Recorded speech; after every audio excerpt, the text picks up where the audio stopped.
My channel. তো আজকে আবারও সেই সূর্যমুখী সেই বাগানে এসেছি। তো শুক্রবার দিন যে বৃষ্টি হয়েছে, সেই বৃষ্টিতে সূর্যমুখী গাছগুলি অনেক ক্ষতি হয়েছে। এগুলি সব মাটির সাথে শুয়ে পড়েছে। ওই গাছগুলি অনেক নরম হওয়াতে এগুলি নিচু হয়ে গেছে। দেখতে পাচ্ছেন, এই যে সব গাছগুলো এলোমেলো হয়ে গেছে আর সব গাছ মাটির সাথে শুয়ে পড়েছে।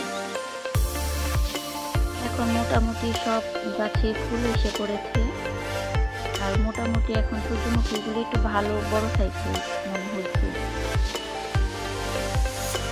আর এদিকে দেখা যাচ্ছে সূর্যমুখীগুলোর মধ্যে আপনার মৌমাছিতে অনেক ঘোরাঘুরি করতেছে, মনে হয়তো বা মধুর জন্য। মৌমাছিতে সুন্দর করে মধু আহরণ করছে।